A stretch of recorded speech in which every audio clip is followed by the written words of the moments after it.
جی عبارت پڑھیے.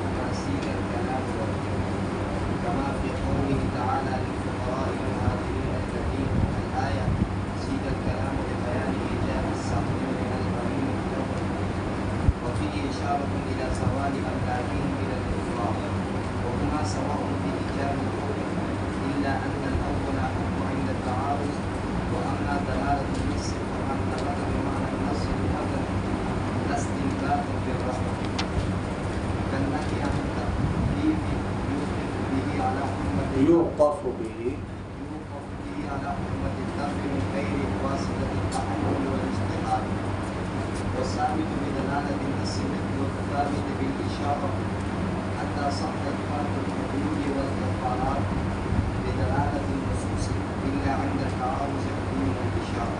جی بسم اللہ الرحمن الرحیم. اللهم صل على محمد النبی الأمی وعلى آلہ وسلم تسلیما. اما الاول،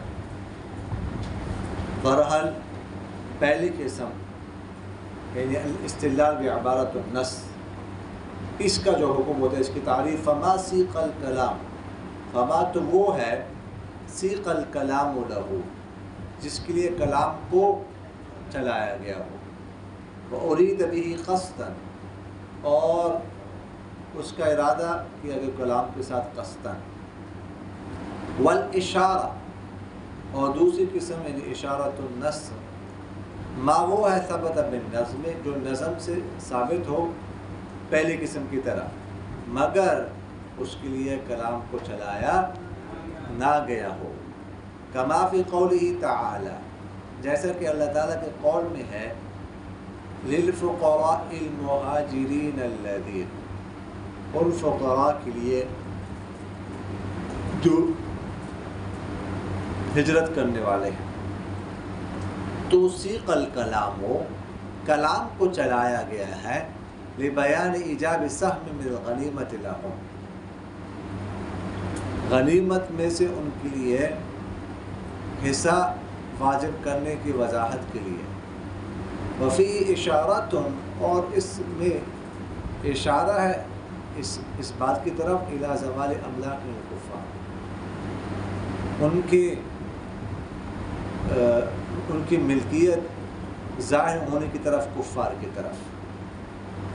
وہما اور یہ دونوں یعنی عبارت النص اور اشارت النص سواء برابر ہے فی ایجاب الحکم میں حکم واجب کرنے میں، الا مگر ان الاول پہلی قسم احق کو زیادہ حقدار ہوگی عند تعارض کے وقت.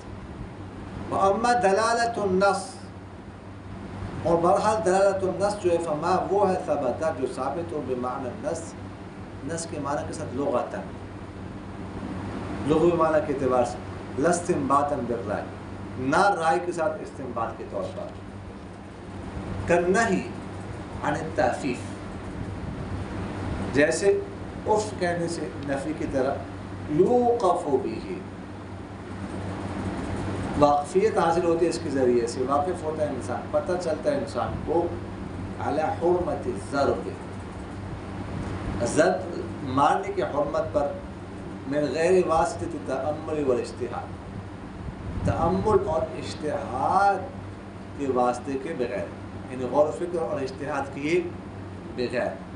والثابت بدلالت النص جو حکم دلالت النص سے ثابت ہوتا ہے وہ اشارت النص سے ثابت ہونے والے حکم کی طرح ہوتا ہے، حتی یہاں تک صح کہ صحیح ہوتا ہے اثبات الحدود والکفارات، حدود اور کفارات کو ثابت کرنا بدلالت النصوص، نصوص کی دلالت کے ساتھ، الا عند تعارض دون الاشارہ مگر تعارض کے وقت یہ اشارت النص سے کم ہوتا ہے.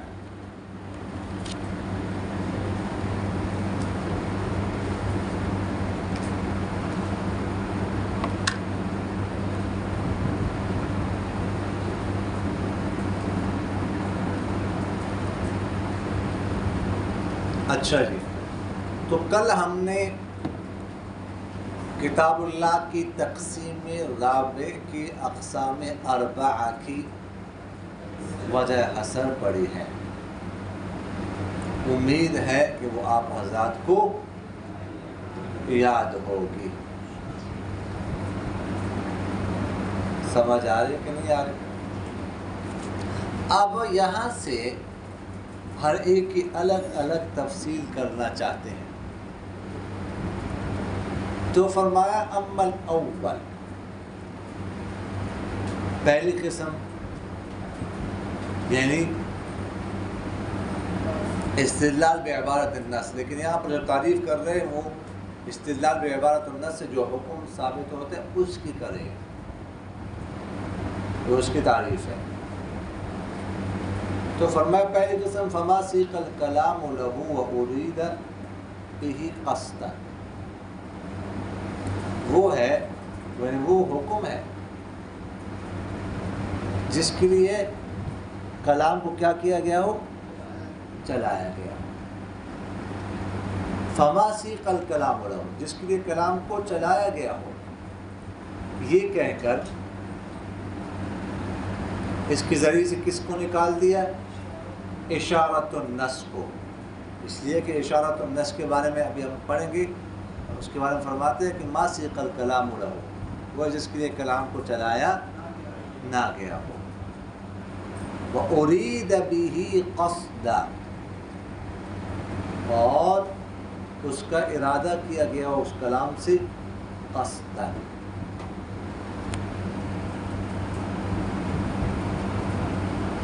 سمجھ آگے کہ نہیں آئے؟ قصداً اس سے جو ہے نا اس حکم کا، اس کلام سے اس حکم کا ارادہ کیا گیا.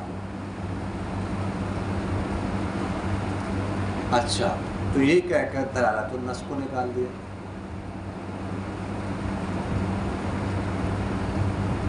اچھا، تو پہلی حکم جو پہلا اشارہ استدلال بعبارت النص سے جو حکم ثابت ہوتے ہیں تو اس کے حکم، اس کی تعریف کا خلاصہ کیا ہے کہ جس کے لیے کلام کو چلایا گیا ہو اور قصداً کلام سے وہ مراد بھی ہو. سمجھ آگے کہ نہیں آئی؟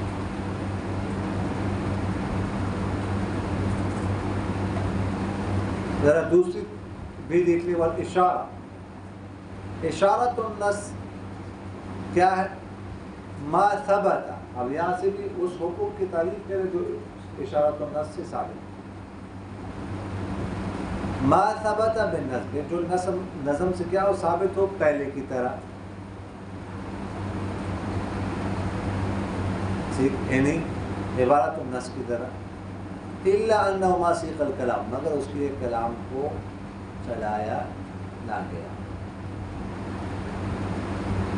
تو ما ثبت بالنصب کہہ کر اس سے دلالت النص کو نکال دیا. ما سیق الکلام له، یہ کہہ کر اس سے کس کو نکال دیا؟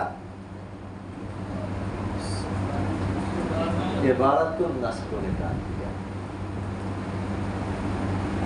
سمجھ آگے کہ نہیں ہے؟ اب مصنف رحمہ اللہ ان دونوں کی مثال ایک ہی دے رہے ہیں.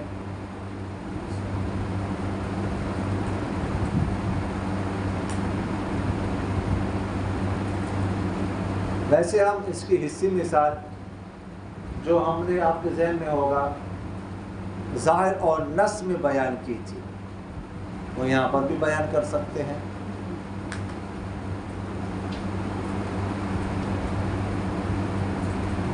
کہ مثلاً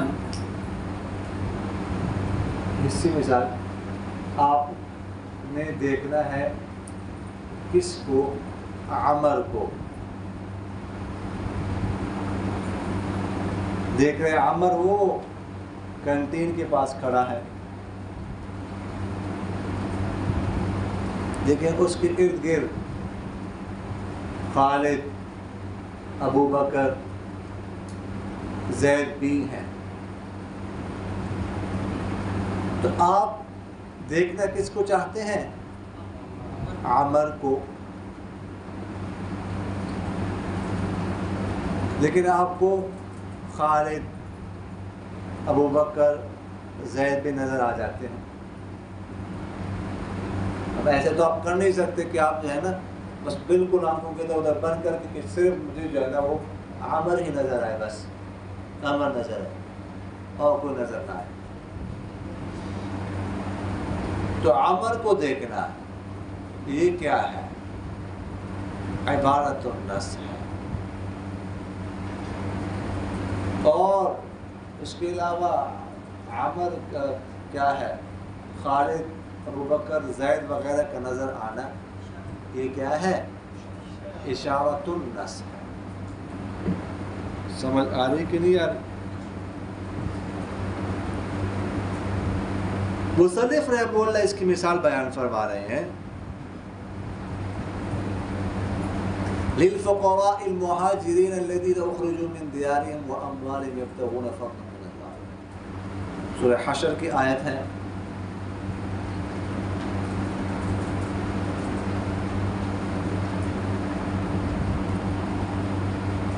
کہ ان فقراء کے لیے جنہوں نے ہجرت کی، جن کو اپنے گھروں سے نکالا گیا. کیا مطلب یہ؟ ان فقراء کا بھی حصہ ہے مال غنیمت میں. کچھ حصوں کا ذکر ہے.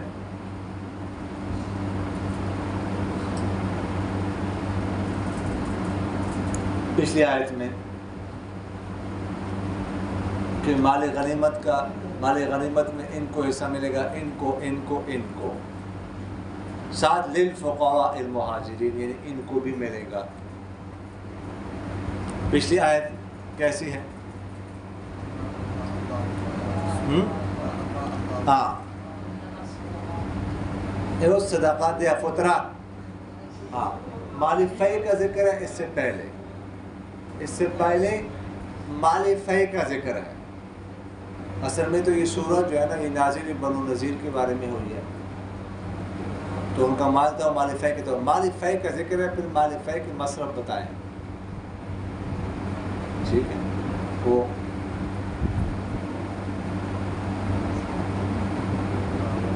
وَلِذِي الْقُرْبَى وَالْيَتَامَى وَالْمَسَاكِينِ وَابْنَ السَّبِيلِ، یہ مصارف ہے. ساتھ یہ بھی پھر اگلے آیت میں للفقراء المہاجرین. سمجھ آ رہے؟ تو اصل تو مال غنیمت میں ان کا حصہ بتانا ہے. اسی کے لیے اس آیت کو چلایا گیا، اسی مقصد کے لیے یہ آیت ہے، اس آیت کو لایا گیا ہے. آیت کا مقصد یہی ہے کیا کہ مہاجرین کا بھی مال فی میں حصہ ہے، مال میں حصہ ہے. تو یہ ہے اشارت النص، نہیں معذرت، یہ ہے عبارت النص. اور ساتھ اس سے ہمیں یہ بھی معلوم ہوا کہ وہ مہاجرین جو ہجرت کر کے مکہ مکرمہ سے مدینہ منورہ آئے ہیں،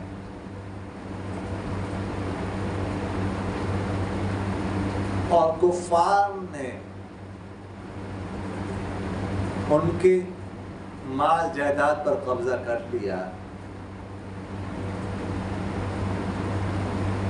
تو اس پر کفار کی ملکیت ثابت ہو گئی، ان کی ملکیت ختم ہو گئی، زائل ہو گئی.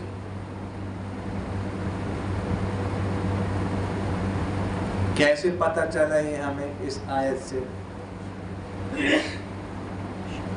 اس لیے کہ اس آیت میں ان کو فقراء کہا گیا ہے. للفقراء المہاجرین الذین،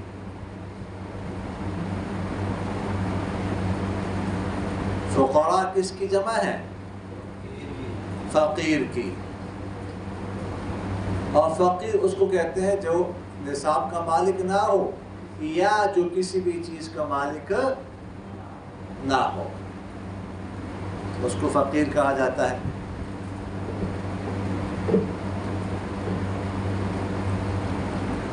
تو ان کو فقیر کہا گیا. اس سے معلوم ہوا کہ ان کی ملکیت ختم ہو گئی، اور جب ان کی ملکیت ختم ہو گئی تو کفار کی ملکیت ثابت ہو گئی.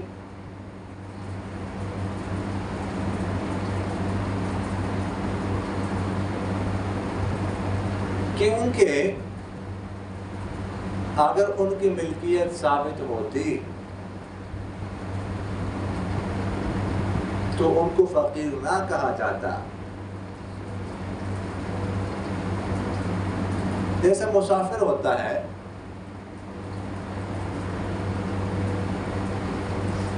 اگرچہ وہ اپنے مال وغیرہ سے دور ہوتا ہے،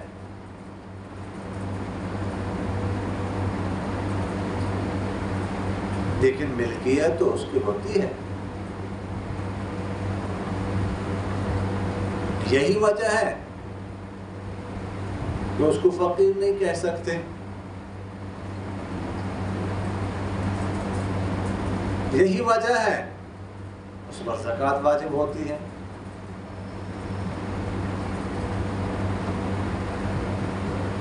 تو دور رہنے کی وجہ سے تو ملکیت ختم نہیں ہوتی.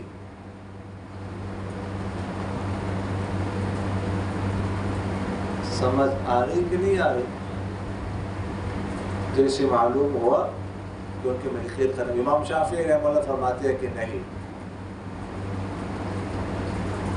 اس طرح کفار کا قبضہ کرنے سے ان کی ملکیت ثابت ہوتی نہیں اور مسلمانوں کی ملکیت ختم ہوتی نہیں.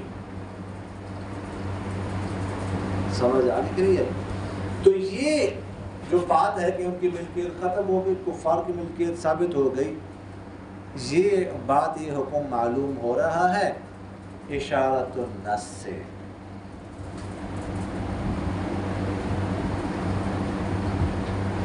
سمجھ آ گئی نا؟ تو فرماتے ہیں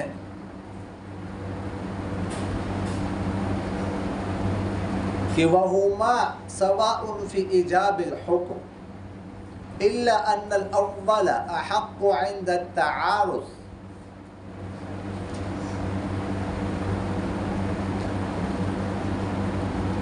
کہ یہ دونوں حکم واجب کرنے میں برابر ہیں. کون دونوں؟ عبارت النص اور اشارت النص. دونوں نظم سے ثابت ہونے میں برابر ہیں.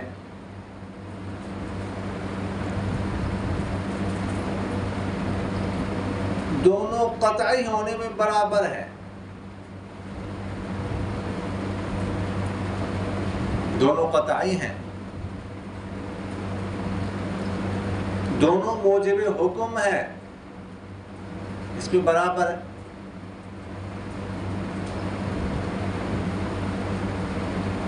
پھر فرق کیسے ہوگا؟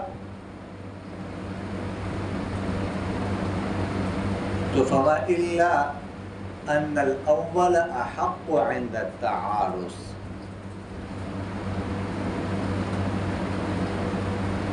فرق واقع ہوگا تعارض کے وقت، جب ان کا آپس میں تعارض ہوگا تب فرق ہوگا.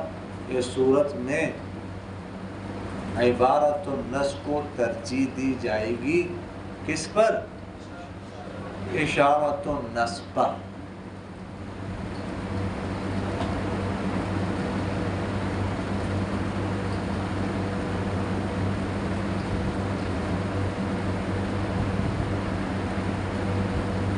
سمجھ آ رہی کہ نہیں آ رہی؟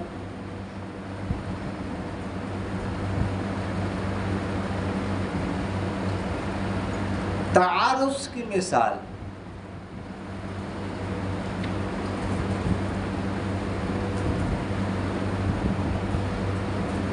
حضور اقدس صلی اللہ علیہ وسلم کا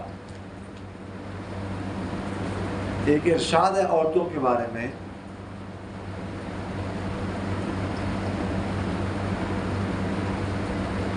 فرمایا انہن ناقصات العقل والدین.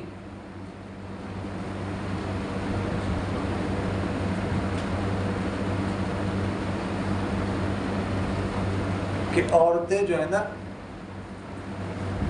ان کی عقل بھی ناقص ہے اور ان کا دین بھی ناقص ہے.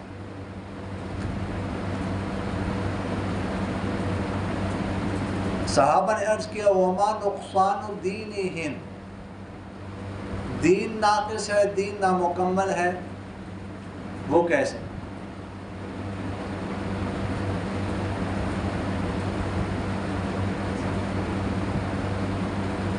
تو فرمایا کہ تقعد احداہن فی قعر بیتہا شطر عمرہا،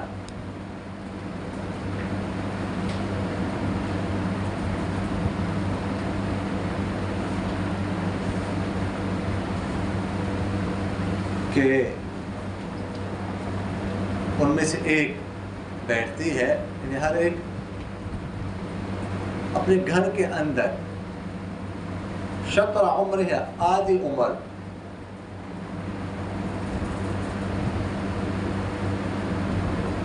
یعنی وہ نماز نہیں پڑھتی. مراد اس سے حیض ہے کہ حیض کی دنوں میں وہ نماز نہیں پڑھتی، تو دین ناقص رہ گیا نا.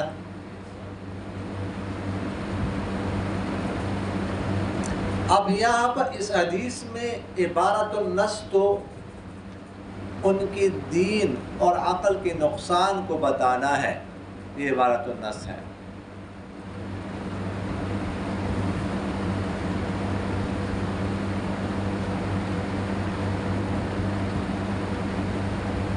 لیکن اشارت النص سے یہ ثابت ہو رہا ہے کہ حیض کی زیادہ سے زیادہ مدت 15 دن ہے، جیسا کہ امام شافعی رحمہ اللہ فرماتے ہیں.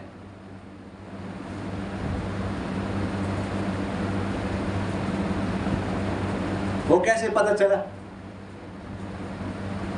اشارت النص کے طور پر کہ جب وہ آدھی عمر گھر میں بیٹھتی ہے تو عمر کا حساب ہوتا ہے سالوں کے ذریعے سے، سالوں کا حساب ہوتا ہے مہینوں کے ذریعے سے، مہینوں کا حساب ہوتا ہے دنوں کے ذریعے سے. تو مہینے میں کتنے دن ہو گئے؟ مہینے میں 30 دن ہوتے ہیں، تو آدھی عمر 15 دن ہو گئے نا.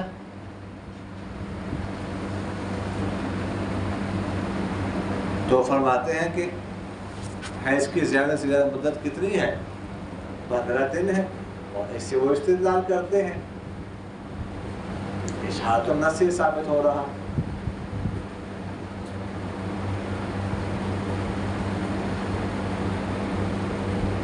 سمجھ آ رہی کہ نہیں آ رہی؟ جبکہ دوسری حدیث ہے جس میں آپ صلی اللہ علیہ وسلم نے فرمایا ہے کہ اقل الحیضۃ 3 ایام واکثرها 10.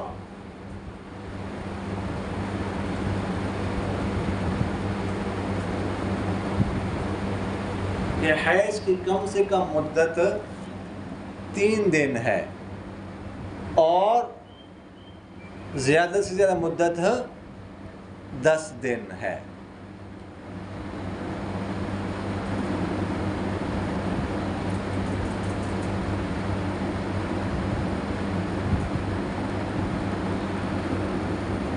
اور اس حدیث کا مقصد ہی حیض کی مدت کو بیان کرنا ہے.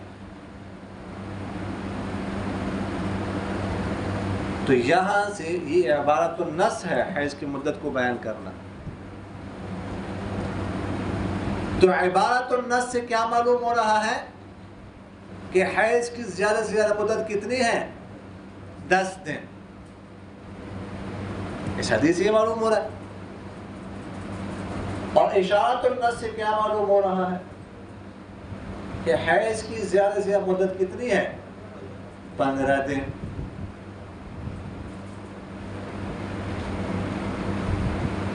تو اب ترجیح کس کو دی جائے گی؟ عبارت النص کو. سمجھ آ رہی کہ نہیں آ رہی؟ لہذا حیض کی زیادہ سے زیادہ مدت کتنی ہوگی؟ 10 دن ہوگی۔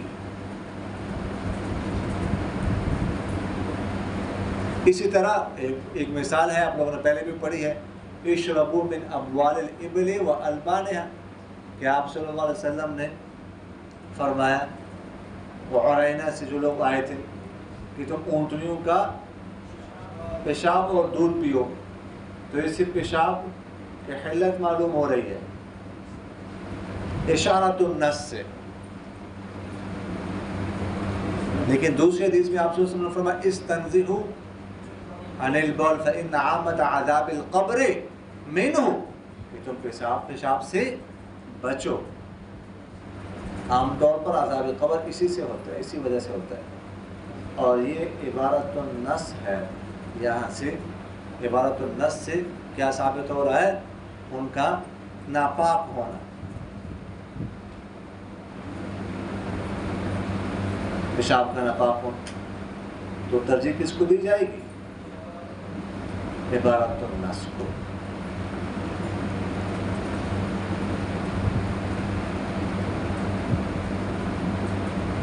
وَأَمَّا دَلَالَةُ النَّص،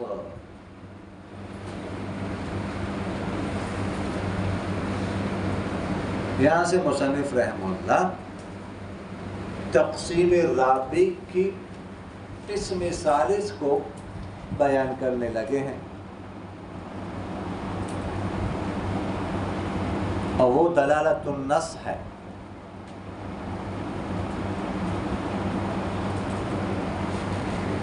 فرماتے ہیں دلالت النص وہ ہے فما ثبت بمعنى النص لغة لا استنباطا بالرأي، جو نص کے معنی سے لغتاً ثابت ہو، نہ کہ رائے سے، رائے کے ساتھ استنباط کرتے ہوئے۔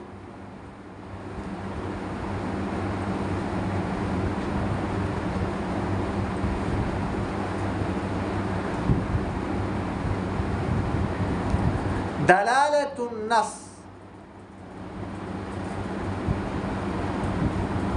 اس میں فرمایا فما ثبت بمعنى النص، یہ کہہ کر بمعنى النص کہہ کر کس کو خارج کر دیا؟ عبارت النص اور اشارت النص دونوں خارج ہو گئے۔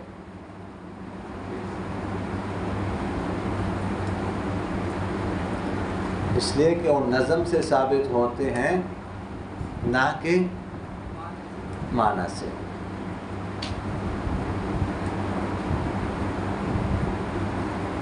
اسی طرح محذوف بھی حذف ہو گیا، وہ بھی نظم سے ثابت ہوتا ہے۔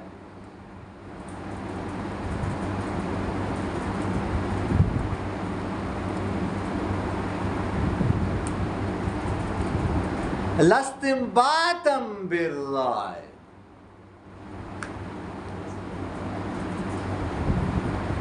یہ کہہ کر قیاس کو خارج کر دیا۔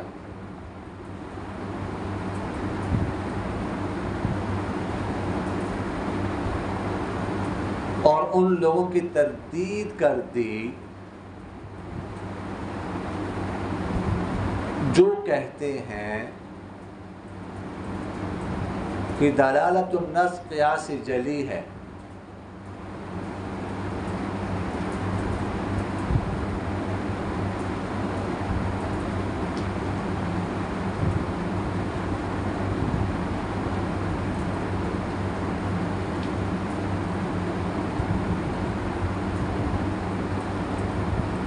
سمجھ آ رہی کہ نہیں آ رہی؟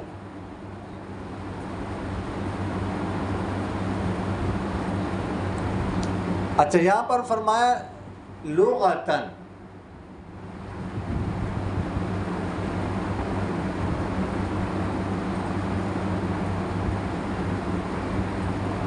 کہ جو نص کے معنی سے ثابت ہو لغتاً،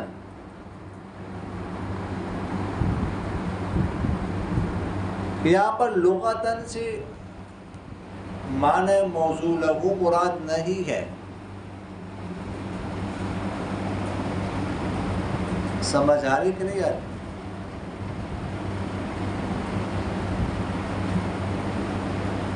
بلکہ لغتاً سے مراد معنی التزامی ہے،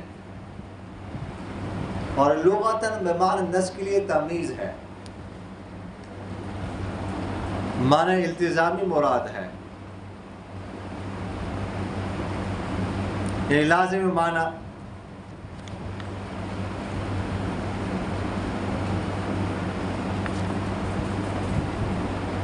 جیسے قرآن پاک میں اللہ تعالیٰ فرماتے ہیں فَلَا تَقُلْ لَهُمَا اف، کہ تم اف مت کہو.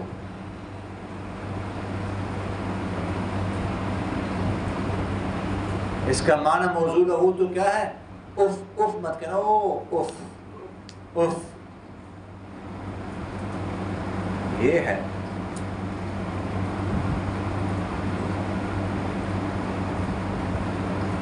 لیکن جب اف کہنے سے منع کیا گیا ہے تو مارنا، گالیاں دینا، اور یہ کہنا وہ انی دیا، سمجھ آ رہے کہ نہیں آ رہے؟ تو یہ تو بطریق اولا حرام ہوگا. تو یہ لازم معنی، لازمی طور پر ہر بندہ اس کو سمجھ سکتا ہے، ہر بندہ. لغتاً اس کا سمجھنا موقوف ہو لغت پر، لغت سے مراد التزامی لازمہ.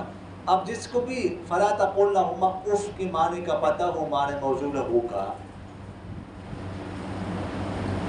تو آسانی سے یہ سمجھ سکتا ہے. بندے دا کچھ بڑھ آسانی سے وہ یہ سمجھ سکتا ہے کہ یہاں پر مارنا اور گالی دینا بطریق اولا حرام ہے، ناجائز ہے. سمجھ آ رہی کہ نہیں آ رہی؟ لَاسْتِنْبَاطًا بِالرَّأْيِ، اس میں رائے کی ضرورت نہیں ہوتی، غور و فکر کی ضرورت نہیں ہوتی، قیاس کی ضرورت نہیں ہوتی. ہر بندہ اس کو سمجھ سکتا ہے. سمجھ آ رہی؟ جس نے کچھ بھی نہ پڑھا ہو، جس کو نماز بھی نہ آتی ہو، قرآن پاک بھی نہ آتا ہو، اس کو بھی پتہ ہے کہ والدین کو گالیاں دینا یا والدین پر ہاتھ اٹھانا یا سختی کرنا یہ جائز نہیں ہے. اس کو بھی پتہ ہے. یہ تو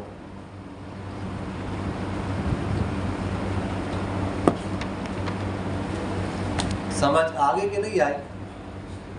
تو فرماتے کہ نہیں عن التعفیف، جیسے تعفیف کی نہیں کی گئی، اف کہنے سے نفی ہے، تو فرماتے ہیں کہ اس کے ساتھ پتہ چلتا ہے، علم حاصل ہوتا ہے، واقفیت حاصل ہوتی ہے. کس پر؟ مارنے کی حرمت پر، کہ مارنا حرام ہے، گالیاں دینا حرام ہے، سختی کرنا حرام ہے. من غیر واسطہ التأمل والاجتہاد، کسی غور و فکر و اجتہاد کی ضرورت نہیں ہے.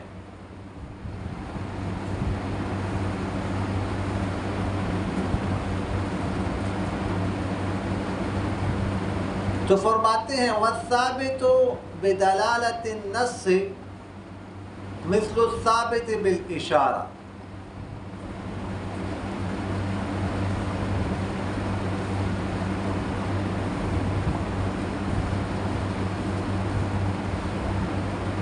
تو فرماتے ہیں کہ جو حکم دلالت النص سے ثابت ہوتا ہے وہ حکم اشارت النص سے ثابت ہونے والے حکم کی طرح ہوتا ہے.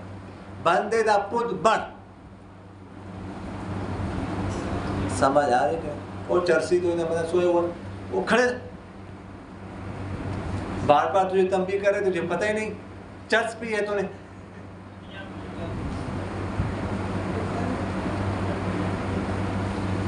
جی تو اشارت النص سے ثابت ہونے والے حکم کی طرح ہوتا ہے. یہاں تک کہ جس طرح اشارت النص سے حدود اور کفارات کو ثابت کرنا درست ہے، صحیح ہے۔ اسی طرح دلالت النص سے بھی آپ حدود اور کفارات کو ثابت کر سکتے ہیں۔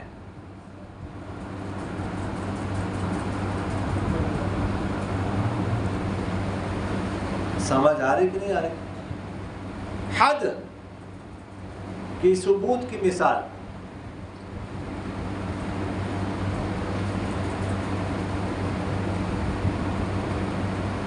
غیر ماعز اسلمی رضی اللہ تعالی عنہ پر حد ثابت کرنا یہ دلالت النص سے ثابت ہے۔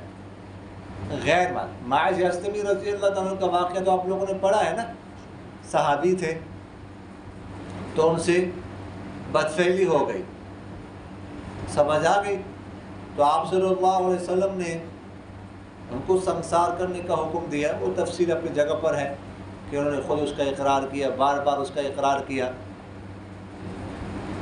تو ان پر حد ثابت ہو گئی۔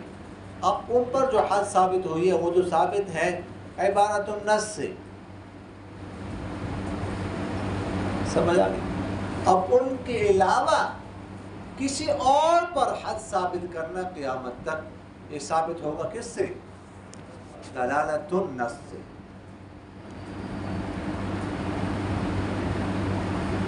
سمجھ آگے کہ نہیں ہے؟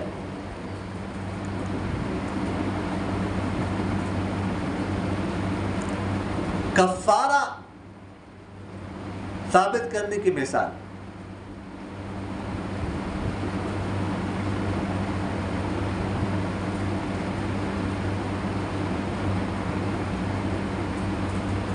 دلالت النص سے۔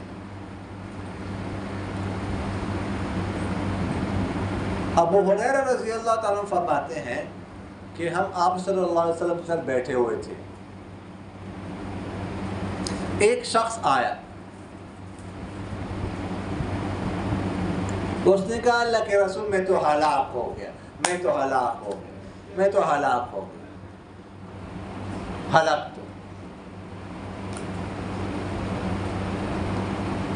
تو آپ صلی اللہ علیہ وسلم فرمایا مالا کیا ہو؟ تو وہ کہنے کہ وقعت علی امرأتی وانا صائم،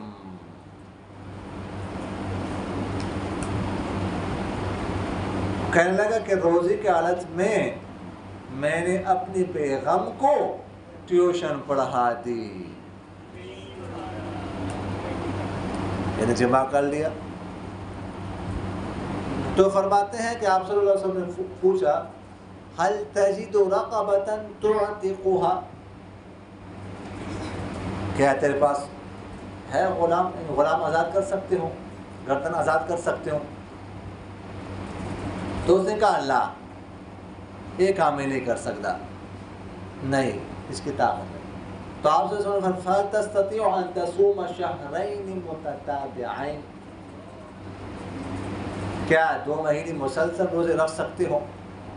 قال اللہ، نے کہا یہ غلطی میں نہیں کر سکتا، ایک روزے میں یہ کام کتنا ہے، 2 روزے 2 مہینے کیسے رکھوں گا؟ پھر فرمایا حل تجد اطعام 60 مسکین، کیا 60 بندوں کو کھانا کھلا سکتے ہو؟ تو اس نے کہا لا، یہ نہیں کر سکتا۔ تو پھر آپ صلی اللہ علیہ وسلم نے فرمایا اجلس، بیٹھ جاؤ۔ اب کچھ دیر گزرنے کے بعد فرماتے ہیں کہ آپ صلی اللہ علیہ وسلم کے پاس ایک تھیلا لایا گیا جس میں کچھ کھجور تھی۔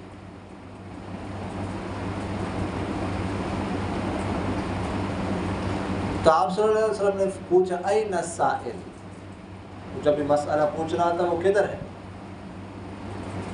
تو اس نے کہا انا، میں ادھر ہی حاضر ہوں، لبیک۔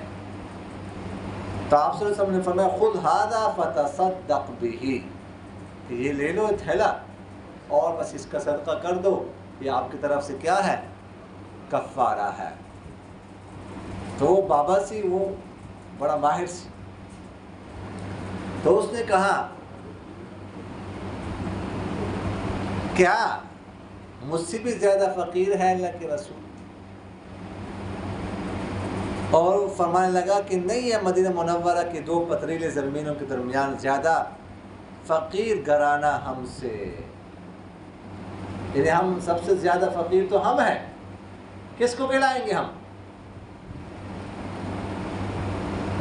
کسی اور کو جو ہم سے زیادہ فقیر تو ہے نہیں، ہم ہیں۔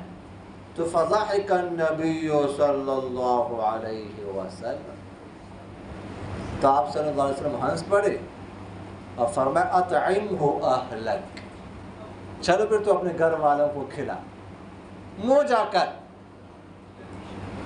سمجھ آ کہ نہیں ہے؟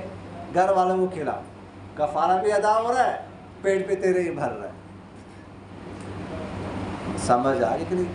تو اب اس کے لیے کفارہ جو ہے نا اس حدیث میں ثابت ہے، غلام آزاد کرنا، ٹھیک ہے، یا 60 مسکینوں کو کھانا کھلانا، 2 مہینے روزے رکھنا مسلسل، یہ ثابت ہو گیا۔ لیکن یہ عبارت النص سے ثابت ہوا اس شخص کے لیے، اس کے علاوہ کسی اور کے لیے اس کا ثبوت کس سے ہوگا؟ دلالت النص سے ہوگا۔ تو فرمایا کہ جب یہ دلالت النص اشارت النص کی طرح ہے تو فرق کیسے ہوگا؟ الا عند التعارض دون الاشارہ، تو فرمایا کہ تعارض کے وقت پر اشارت النص سے کیا ہے؟ کم ہے۔ تعارض کی مثال قرآن پاک میں اللہ جل جلالہ ارشاد فرماتے ومن قتل مؤمنا خطأ فتحرير رقبة مؤمنة، کہ جس سے خطأ غلطی سے قتل ہو جائے، سمجھ آگے کہ نہیں ہے؟ تو اس پر کفارہ واجب ہوتا ہے۔ کفارہ کیا ہے؟ غلام آزاد کریں،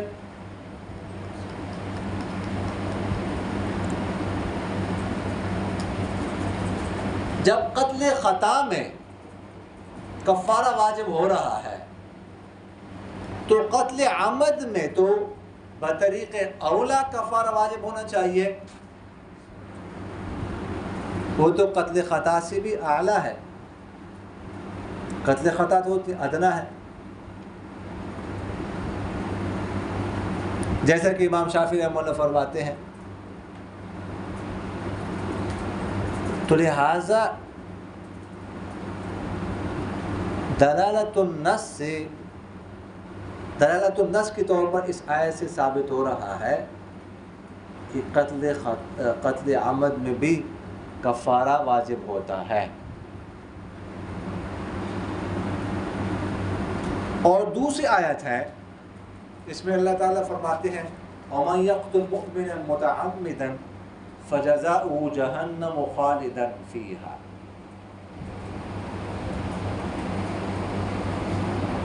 کہ جو کسی کو قصداً قتل کر دے تو اس کی جزا جہنم ہے جس میں ہمیشہ ہمیشہ رہنے والا ہوگا۔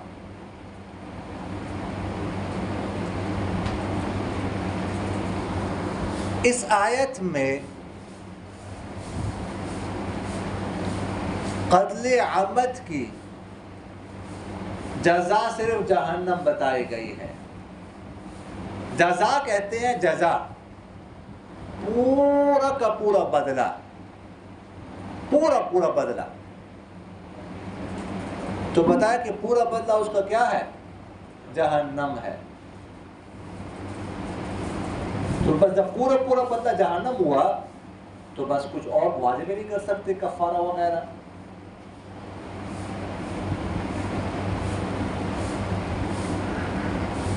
سمجھ آ گئی؟ اور یہ ثابت ہو رہا ہے کس سے؟ اشارت النص سے۔ لہٰذا اشارت النص کو ترجیح دی جائے گی کس پر؟ دلالت النص پر۔ قتل عمد میں کفارہ واجب نہیں ہوگا۔ اب سوال پیدا ہوتا ہے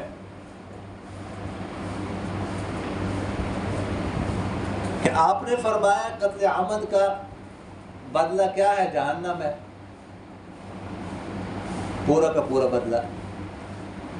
پھر قصاص اور دیت یہ کیوں واجب ہوتے ہیں؟ بس پورا بدلہ ہو کے جہنم. قصاص بھی واجب نہیں ہونا چاہیے، دیت بھی نہیں واجب ہونی چاہیے.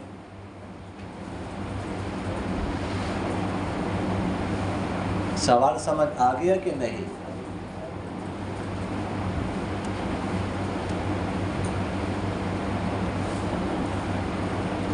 تو اس کا جواب یہ ہے کہ جناب والا یہ قصاص اور دیت محل کی جزا کے طور پر ہے. فعل کی جزا وہ تو جہنم ہے، البتہ محل کی جزا وہ قصاص اور دیت ہے، تاکہ وہ رائے گاہ نہ جائے. مقتول کے ساتھ اس کے ورثہ کا حق متعلق تھا، وہ اس نے ضائع کر دیا قاتل نے، تو محل کی جزا کے طور پر قصاص اور دیت واجب ہوتے ہیں. فعل کی جزا جو ہے نا وہ تو جہنم ہی ہے. سمجھ آ گئی کہ نہیں آئی؟ وما علینا الا